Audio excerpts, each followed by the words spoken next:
Here is the truth about survival. It's not about the big, dramatic moments.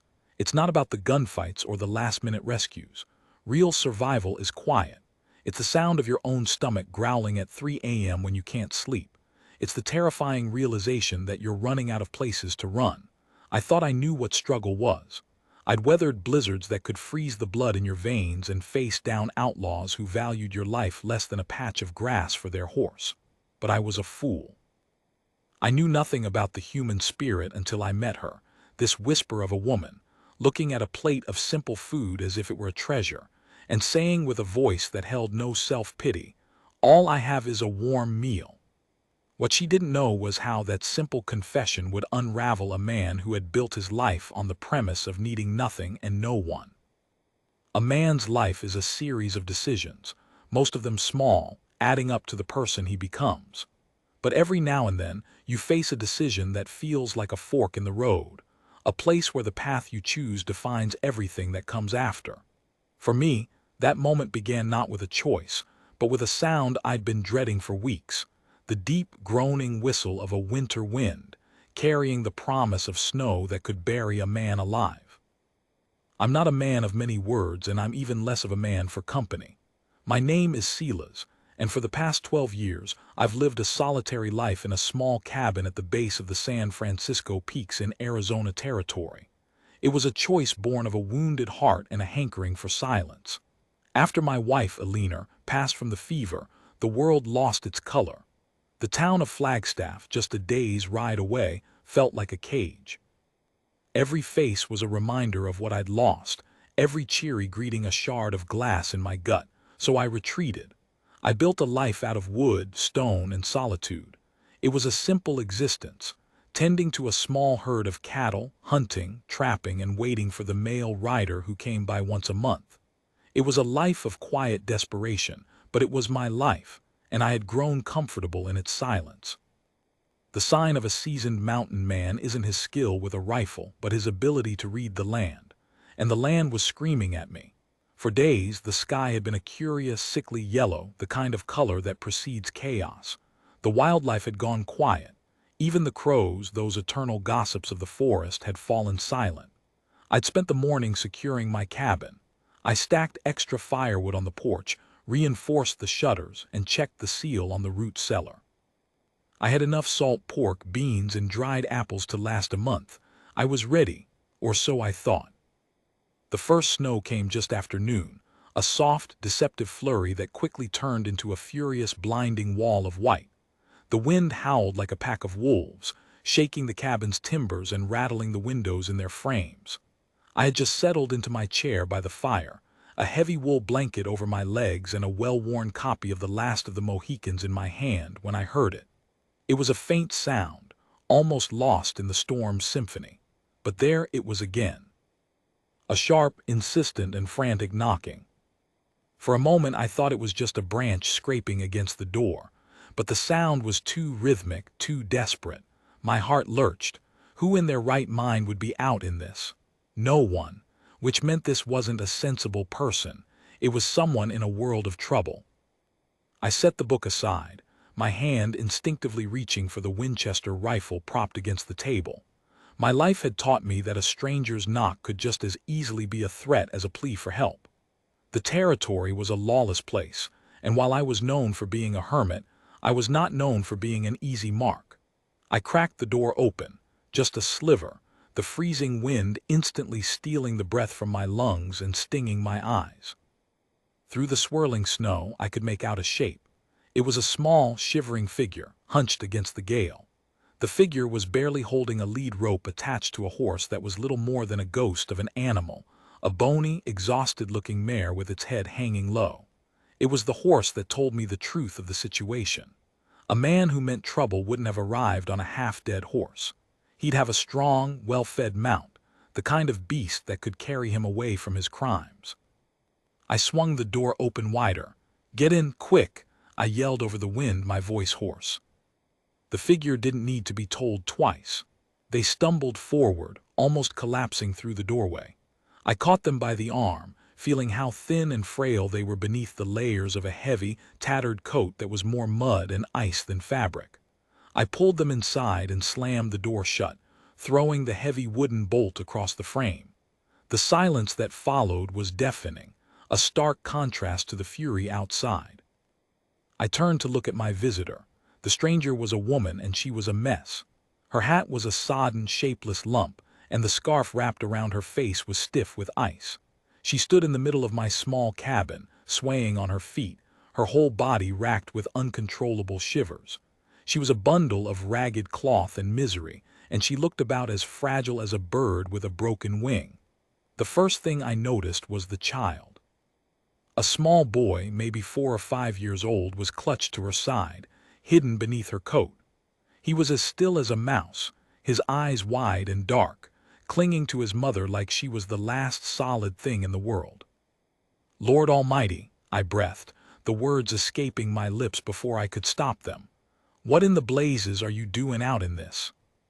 She tried to answer, but her teeth were chattering so violently that her words were just a jumble of sounds.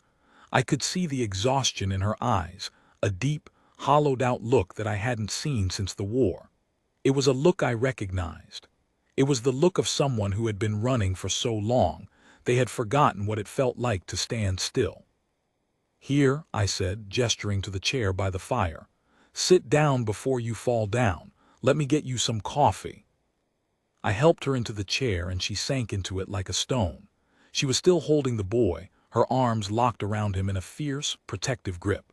I put a fresh log on the fire, sending up a shower of sparks, and heated a tin cup of coffee. I knew better than to give her a lot of questions right away. A scared animal needs a minute to feel safe before you try to tame it. The woman took the steaming cup I offered, her fingers trembling so badly I thought she'd drop it. She wrapped her hands around the warmth and brought the cup to her lips, taking a small, tentative sip. The boy just stared at me, his expression unreadable.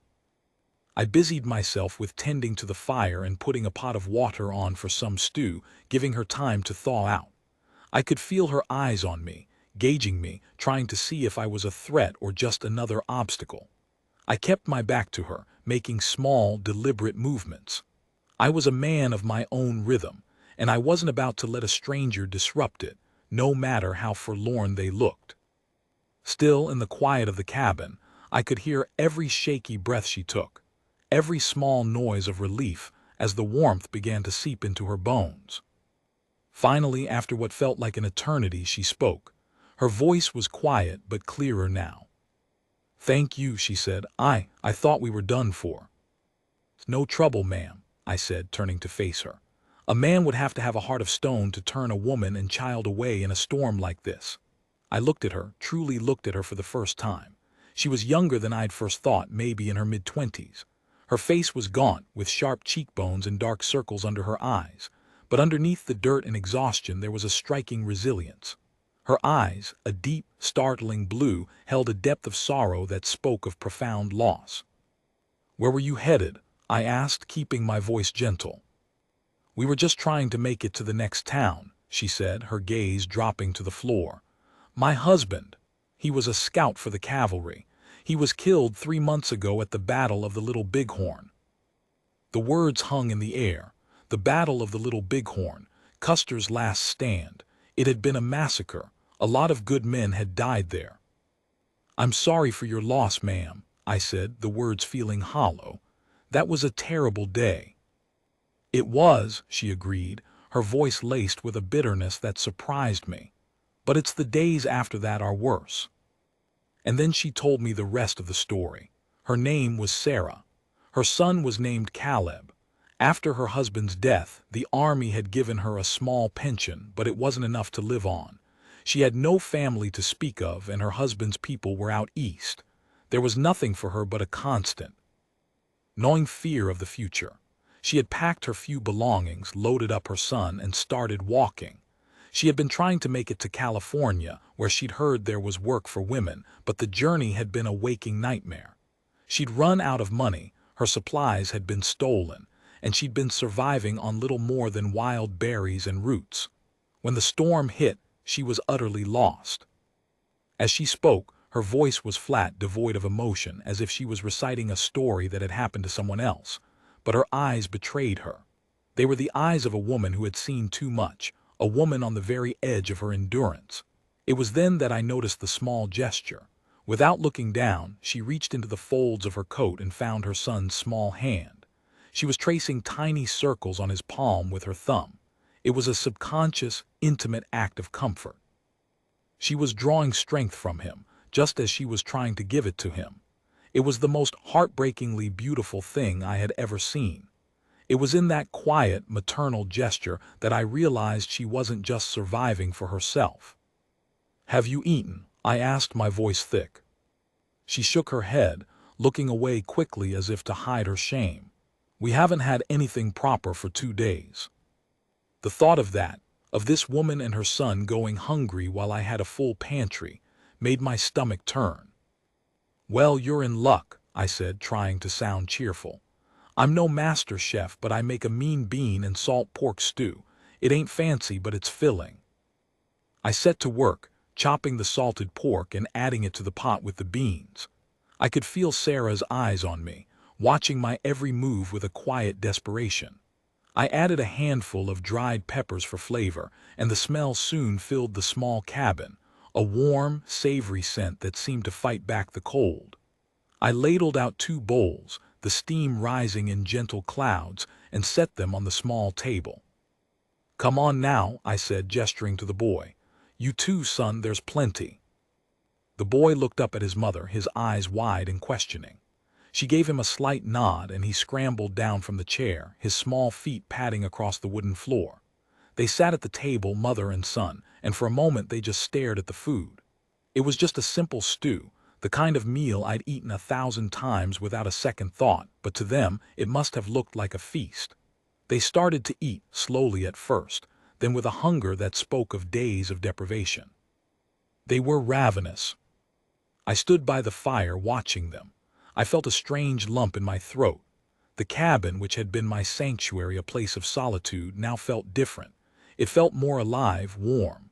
The sounds of Sarah gently encouraging Caleb to eat, the clink of the spoons against the bowls, the soft hum of the fire, they were the sounds of life. It was a reminder of something I had long since forgotten, that we were all just human beings trying to get by. It was a truth I had sealed away behind a wall of grief and self-imposed isolation. After the meal, I set about making a bed for them. I had an old cot that I normally used for supplies, but I cleared it off and piled it high with a spare buffalo robe and 2 heavy wool blankets. It wasn't a feather bed, but it was soft and warm. As I was making the bed, I heard Sarah's quiet voice behind me. "I don't know how to thank you," she said. "You've saved our lives." "Just doing what's right, ma'am," I replied, not turning around. "It's all any of us can do." I heard her sniffle, and I knew she was crying. I had a sudden, overwhelming desire to comfort her, to say something that would make it all better, but I didn't know what to say. I was an old hermit who had forgotten how to talk to people, so I just busied myself with the small task of making a bed. I heard her settle the boy onto the cot, whispering to him in a soft voice. I saw her then in the dim firelight. She was kneeling beside the cot, her hand resting on her son's head. She was saying a prayer, her lips moving silently, her face a mask of desperate hope. When she was finished, she turned to look at me. She looked so small and fragile. "I will repay you for this, I swear," she said, her voice trembling. "I don't know how, but I will." "You don't owe me anything," I said, shaking my head. "You just get some rest. We'll figure out what to do when the storm passes. For now, you're safe." Sarah slept soundly on the cot, curled protectively around her son. But I couldn't sleep. I sat in my chair by the fire, the flames casting dancing shadows on the walls. The storm continued to rage outside, but the cabin, my silent sanctuary, was no longer just a place for one. It felt like a haven. I looked at the 2 sleeping figures and felt a strange sense of purpose, a feeling that I had almost forgotten. In the quiet of the night, I realized that in saving them, I had saved a part of myself too. The silence in my cabin was no longer a void. It was a space waiting to be filled. The storm howled for 2 more days, a relentless white fury that trapped us together in the cabin. It wasn't a sentence as I had first feared, but a strange kind of salvation. The forced proximity at first was awkward, filled with a heavy silence and the unspoken fear of saying the wrong thing. I was unused to company, my social skills long rusted over. Sarah was cautious, her eyes always watchful, a doe tensed for flight. But life, as it does, has a way of forcing a rhythm. The need to survive the storm, the simple, mundane tasks of feeding the fire and preparing meals, became the foundation upon which a fragile peace was built. Sarah was quiet, but she was not idle. The woman couldn't sit still. It was as if she believed that if she stopped moving, she'd collapse into a heap of grief and never get back up again. The first morning, I found her scrubbing the small table with a cloth, her movements sharp and precise. "Ma'am, you don't have to do that," I'd said, surprised by her energy. "You're a guest here." "I need to be useful," she'd replied, not looking up from her task. "I can't just sit here and take charity." And so a silent truce was established. She took over the cooking and the small chores, her hands always busy. I found her mending her coat, her husband's coat, I'd later learn, with a needle and thread she had salvaged from her pack. I saw her, more than once, press the worn fabric to her face, closing her eyes for just a moment, as if she could still smell him on it. It was a private sorrow, a wound I knew better than to try and dress. Young Caleb was a different matter. He was a ghost of a boy, flitting through the cabin on silent feet. He rarely spoke, his words coming in whispers that were almost inaudible. But his eyes, they were sharp and bright, missing nothing. He'd watch me with a mixture of fear and curiosity, studying me the way a trapped bird studies the cat that's guarding the cage. On the second night, as I was carving a small horse out of a piece of pine, I felt his presence by my knee. He was just standing there, staring at my hands. I paused, looking down at him. "You like horses, do you, son?" I asked, keeping my voice low. He didn't answer, just nodded, his gaze fixed on the half-carved figure. I held it out to him. "It's not finished yet, but you can have it when it is." He reached out a tentative hand, his small fingers brushing against the rough-hewn wood. He looked from the horse to me, his expression unreadable, and then a tiny, almost imperceptible smile flickered at the corner of his mouth. It was a small thing, but it felt monumental. It was a connection, a thin thread of trust. It was in these small moments that the story of their suffering began to be told in fragments, not through words, but through actions. It was the third night, after Caleb had fallen asleep, that the dam finally broke. Sarah and I were sitting by the fire in silence, the only sound the crackling of the logs and the fatting moan of the wind outside. I was cleaning my rifle, a familiar and comforting ritual. Sarah was staring into the flames, her face a mask of exhaustion. "Can I tell you something?" she said, her voice so quiet I almost didn't hear it. "Something I haven't told anyone." I set the rifle down. "Of course," I said, "I'm listening." She took a shaky breath. "It's my fault we're in this mess. It's my fault John is dead." I felt a jolt of surprise. "What, Sarah, that's not—" "It is," she said, cutting me off, her voice trembling. "He didn't have to be at Little Bighorn. He was supposed to be retiring. We had saved up enough money. We had a little farm picked out, a small piece of land in Oregon. We were going to be happy." She swallowed hard, her eyes glistening with unshed tears. "But I wanted him to do one more patrol. I told him the extra money from one more campaign would be the difference between a good start and a great one. I was greedy. I pushed him, and he went to make me happy, and he never came back." The words hung in the air, heavy with guilt. She finally looked at me, her eyes full of a pain so profound I felt my heart clench. "I killed him, Silas. My selfishness killed him, and now I'm dragging my son through this hell. I'm a terrible mother, a terrible wife." "Sarah, no," I said, my voice firm. I leaned forward. "You listen to me. The men who died at Little Bighorn, they didn't die because their wives wanted a better future. They died because of an arrogant general and a terrible plan. You did what any loving wife would do. You dreamed of a better life. That's not a sin." "But if I hadn't—" "If you hadn't, he might have died somewhere else," I interrupted. "Or he might have lived. You can't live your life on what-ifs." You can't hold yourself responsible for a war, Sarah. It'll eat you alive." She shook her head, the tears finally spilling down her cheeks. "I just miss him so much," she sobbed. "I wake up in the middle of the night and for a split second I forget. I reach for him and then I remember. And the grief, it's like a physical pain. It's like a knife twisting in my gut. I feel so lost, like I'm in a fog. I don't know who I am anymore." She looked down at her hands, her fingers twisting together. "All I have is a warm meal, the hope that I can get one for my son. That's it. That's all I've got left. I'm a ghost, Silas. I'm just a ghost waiting to fade away." A deep, profound empathy washed over me. I knew that feeling. I had felt it for years after Alina died. I had felt it every time I woke up in this cabin, feeling the weight of 1,000 lonely mornings. "I know," I said, my voice barely a whisper. "I know the feeling." She looked at me surprised. For the first time I saw a flicker of recognition in her eyes. She wasn't alone. I was lost too. "It gets easier," I said. "I know it doesn't feel like it, but you find a way to carry the weight. You have to for him." I nodded towards the cot where Caleb was sleeping. "He's the reason you keep going. He's your anchor. You hold on to him and you don't let go." As I said those words, I realized they were as much for me as they were for her. The cabin, a monument to my own grief, suddenly felt less like a prison. Watching Sarah fight to survive, to find a reason to keep living, made me see my own self-imposed exile for what it was: cowardice. I had hidden from the world, wallowed in my grief. She, despite having lost everything, was still trying to find a way forward. It was the single greatest act of courage I had ever witnessed. The morning the storm broke, the sun was blindingly bright, turning the snow-covered landscape into a dazzling sea of white. It was beautiful, pristine, and harsh. The silence was immense. I stepped out onto the porch, the cold air a shock to my system. The world felt new, cleansed.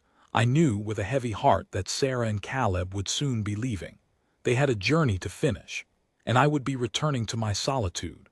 But the thought didn't bring the same sense of peace it once had. Sarah came out holding Caleb's hand. She looked out at the vast, snow-covered expanse. "Where will you go now?" I asked. She shrugged, a small, defeated gesture. "West, I suppose. There's nothing for me here." She paused. "I'm scared, Silas. I'm terrified." "Don't be," I said. "You're the bravest woman I've ever met. You're going to make it. And you have your little man with you." I looked down at Caleb, whose face was buried in his mother's coat. "He's a good boy. He's going to be a great man one day." Sarah looked at me, her eyes filled with tears. She was about to say something, but the words seemed to catch in her throat. Then she did something I didn't expect. She stepped forward and hugged me. It was a quick, tight embrace, full of gratitude and sorrow. I was so startled I didn't know what to do for a moment, then I awkwardly patted her on the back. "Thank you, Silas," she whispered, "for everything." "That's all right," I said, my voice thick with emotion. "You take care of yourself, Sarah, and that boy." And then they were gone, two small figures moving slowly through the deep snow. I stood on the porch, watching them until they disappeared from sight. The world was silent once more. My cabin felt empty again. But the silence was different this time. It wasn't the comfortable, familiar silence of solitude. It was a hollow, aching silence. It was the silence of a man who had been given a glimpse of a world he had shut himself off from, and was now left with nothing but the memory of its warmth. The days that followed Sarah and Caleb's departure were the hardest I'd endured since Alina's passing. The cabin, which had always been my sanctuary, now felt like a mausoleum.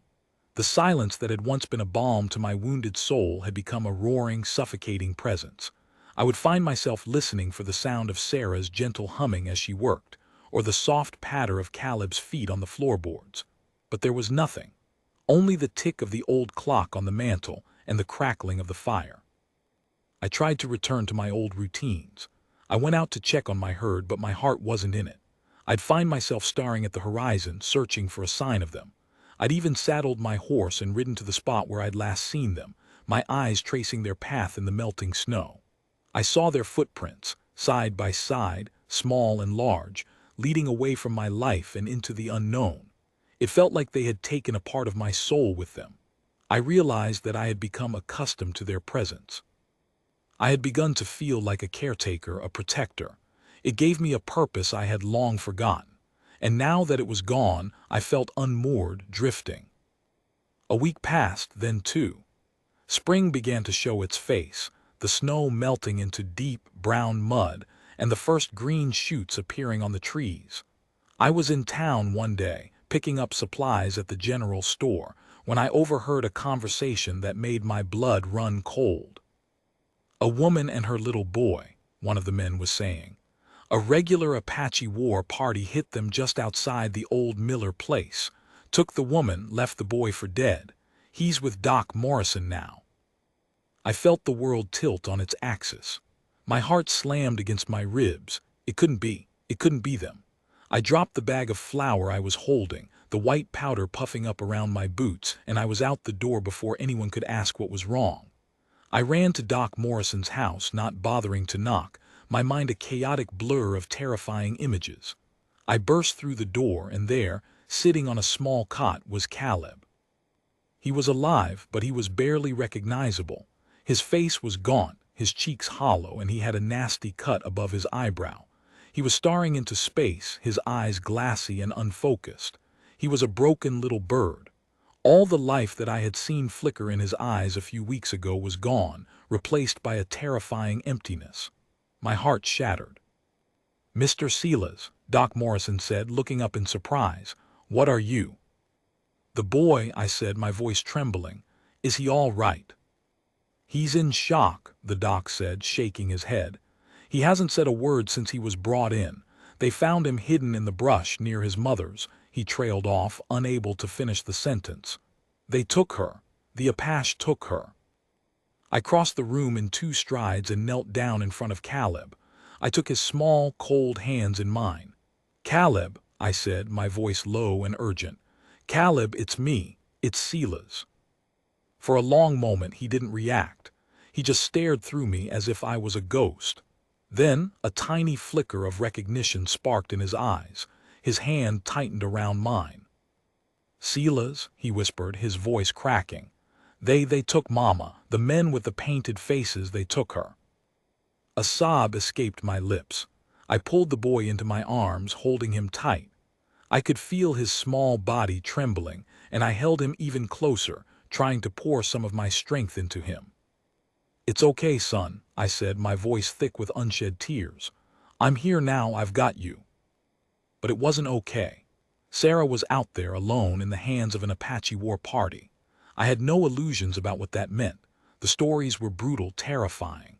They'd either kill her or take her as a slave. The thought of Sarah's spirit being broken by a life of servitude was too horrific to bear. I felt a rage unlike anything I had ever felt before, a white-hot fury that burned in my gut. It was born not just of anger, but of a profound, heart-wrenching sense of responsibility. I had let them go. I had let them walk into that nightmare. I made a decision in that moment, a decision that went against everything I had built my life upon. I wasn't going to be a hermit anymore. I wasn't going to sit in my cabin and wallow in grief. I was going to do something. I was going to save her. I was going to do what I should have done from the very beginning. I took Caleb back to the cabin. It was a silent journey, the boy clinging to me like a lifeline. When we got there, I set him up on the cot and made him some warm milk. He just sat there, holding the cup, not drinking it. "I'm going to get your mama back, Caleb," I said, my voice firm. "I promise you." His eyes flickered up to meet mine. "You promise," he whispered. "I promise," I said. "But you have to be brave, you have to stay here. I'll be back as soon as I can." I packed my saddlebags with supplies, extra ammunition, hardtack, jerky, and my father's old Bowie knife. I loaded my Winchester and checked my Colt revolver. I was a rancher, not a soldier, but I was a good shot. And I was a man with a reason to fight. As I saddled my horse, I felt a sense of purpose that had been missing for years. I was a man on a mission, and I felt more alive than I had in a decade. I rode out into the wilderness, following the trail the posse had left. It was easy enough to find. The Apache war party wasn't hiding their tracks. They were moving fast, heading south, deeper into the mountains. My heart was a drumbeat of fear and determination. Every moment I was on this trail, I was thinking of Sarah. I pictured her face, her courage, her quiet strength. I remembered her words, "All I have is a warm meal." She had been stripped of everything, yet she still had the will to survive for her son. Now I was going to make sure she had the chance to keep on surviving. I would not let her become another ghost in a world full of them. I rode harder, pushing my horse to its limit. The sun was setting, casting long shadows across the valley. I had no plan, no backup. All I had was a promise to a terrified little boy and a burning need to make things right. I found them on the third day, camped in a narrow box canyon. It was a stupid place to make camp, a trap if ever there was one, but I was grateful for their arrogance. I had no plan for a frontal assault, and the high rock walls gave me a vantage point. I left my horse a mile back and spent the rest of the afternoon crawling through the brush on my belly, my heart pounding a frantic rhythm against my ribs. I was a rancher, not a scout, but grief and guilt are powerful teachers. I found a perch on a rocky outcropping, hidden by a thicket of juniper overlooking their camp. I counted 5 braves. They were young, painted for war. They had a small fire going and they were laughing, their voices echoing eerily in the confined space. And there, in the center of the camp, tied to a stake, was Sarah. My blood went cold. She was alive, but barely. Her head was bowed, her hair matted and tangled. She was a rag doll, a shadow of the woman who had stood in my cabin. I could see the bruises on her arms, the tatters of her clothes. The sight of her, so broken and defeated, filled me with a rage so cold and absolute it scared me. This wasn't a battle. This was an act of pure, animalistic vengeance. I had to do something, but I didn't know what. There were 5 of them and only one of me. I wasn't John Wayne. I was just an old man with a gun and a score to settle. I spent the night watching. I watched them eat, I watched them sleep, I watched Sarah shiver in the cold. My trigger finger itched, but I knew a straight-up gunfight was a death sentence. I had to wait. I had to be smart. It was the longest night of my life, a sleepless purgatory where my mind played out 1,000 horrific scenarios. Just before dawn, as the sky began to lighten in the east, a chance presented itself. One of the braves, probably the youngest, had been posted as a sentry. He was bored, his eyes drooping. He decided to take a walk, leaving his post to relieve himself behind a boulder. It was a stupid, reckless move. It was the kind of arrogance that got men killed. I didn't hesitate. I slipped down from my perch, my boots making no sound on the soft earth. I moved like a ghost, all the years of hunting deer and elk in these mountains guiding my steps. I was behind him before he even heard me. I didn't use the rifle, it was too loud. I used my father's Bowie knife. It was quick, dirty, and mercifully silent. It was the first time I had ever killed a man, and I felt nothing but a cold, chilling sense of necessity. I dragged his body into the brush, the adrenaline making my movements sharp and clear. I took his rifle and his knife. I was now armed with a second weapon, but the odds were still 4-1. I crept closer to the camp, staying low. I could see the sleeping forms of the other braves. My plan was simple, desperate. I had to get Sarah untied. I knew I couldn't fight them all. I had to get her out of there. I reached the edge of the camp, my heart in my throat. I saw one of the braves stir in his sleep. I froze, my hand gripping the Colt, but he just rolled over, murmuring in his sleep. I moved to Sarah, my hand gently covering her mouth. Her eyes snapped open, wide with terror. She struggled for a moment, and then she saw my face. She didn't cry out. She just stared at me, a look of disbelief and profound relief washing over her features. I put my finger to my lips, and she nodded, understanding. I began to saw at the rawhide bindings with my knife. "You came," she whispered, her voice raspy.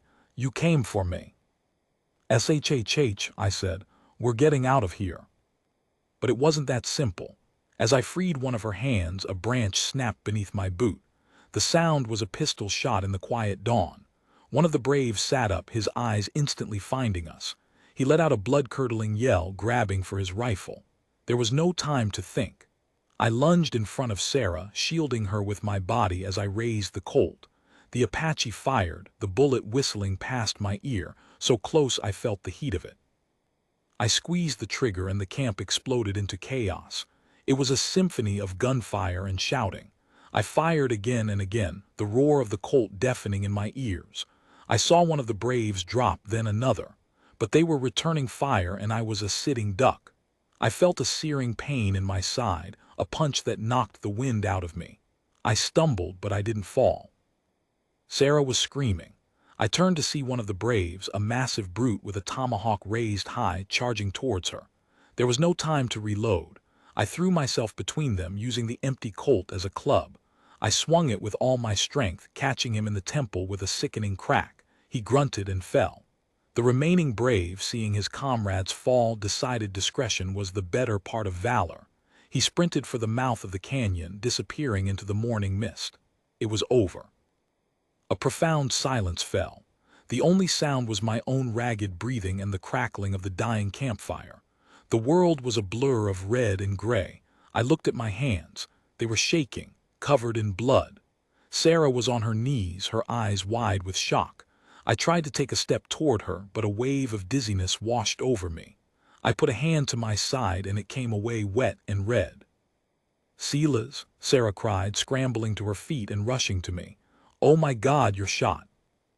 "It's just a scratch," I lied, the pain starting to burn like a white-hot poker. But I knew it wasn't. I knew I was in trouble. Sarah, with a strength I didn't know she had, helped me sit down. She tore a strip of fabric from her dress and pressed it against my side, trying to stop the bleeding. I could see the fear in her eyes, the fear of losing someone else. I reached up and touched her face, my hand leaving a smear of blood on her cheek. "It's okay," I said, my voice weak. "I got you out of there, I got you." "You're insane," she whispered, tears streaming down her face. "You're a complete fool, you could have been killed." "I made a promise," I said, a faint smile touching my lips. "I told Caleb I'd bring you back. I couldn't break a promise to a little boy, could I?" I don't remember much after that. I remember her strong arms helping me to my feet. I remember the agonizing walk out of that canyon, my body screaming in protest. I remember the impossibly long ride back to my cabin. The details are a blur of pain, exhaustion, and the comforting presence of Sarah's hand on my shoulder, guiding me, holding me upright. The next time I opened my eyes, I was lying in my own bed. The familiar smell of wood smoke and pine filled my nostrils. My side was bandaged and my whole body ached. I looked around. The cabin was bathed in the warm glow of the fire. And there, sitting by my bedside, was Sarah. Her hair was clean and brushed, and she was wearing one of Alina's old dresses. She looked exhausted, but she looked whole. The light had returned to her eyes.